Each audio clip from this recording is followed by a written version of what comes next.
Hey guys, this is my second part of my Python Basics series, and in this episode, I'll be going over this project that I made and how it works and what it does.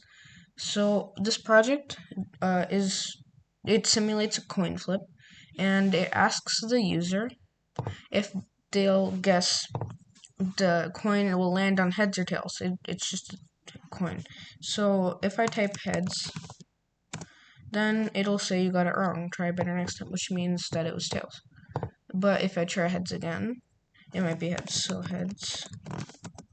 Yeah, see, congratulations, you got it right.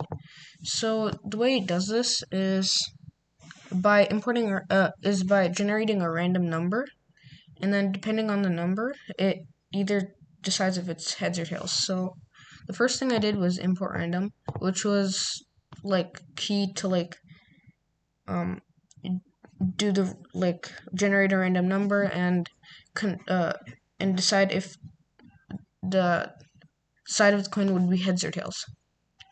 The second thing was getting the input from the user, it's pretty easy. You just have to make a variable and then put the input after the equal sign, and you can ask whatever question you want. So I just did, will my coin land on heads or tails? Then you can write tails or heads in lowercase or anything. So if I do tails in lowercase, then it'll still say congratulations, you got it right. Or even if I do it with a capital letter at the start, it'll say the same thing. And it won't say that you're wrong. So the second thing is generating a random number. This was so that I could either decide if the coin would be heads or tails. And heads was 0. So if I got 0, I ran through one conditional. And if I got 1, I ran through the other conditional. And this is the part where it decides. So if you just ignore all this part inside the conditional and just pay attention to the conditional itself, like these two lines. The first one is if coin flip equals 0, which is the variable that I created.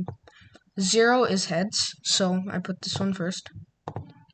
And 1 is tails. And then after that, inside this conditional, I put another conditional, which is a nested conditional. And after that, I would check if guess was equal to the string heads with lowercase or with uppercase.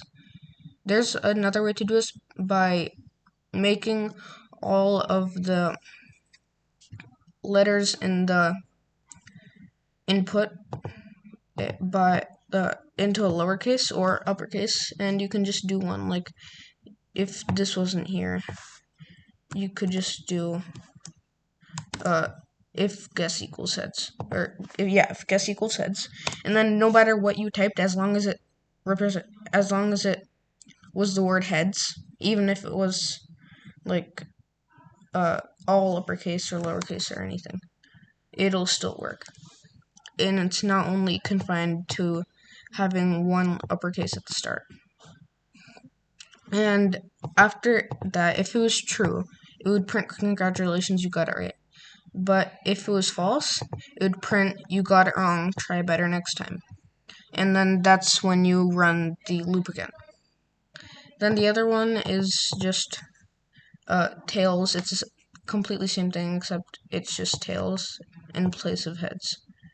So yeah, I guess that's all for this video, and yeah, see you guys next time. Thanks for watching. Bye.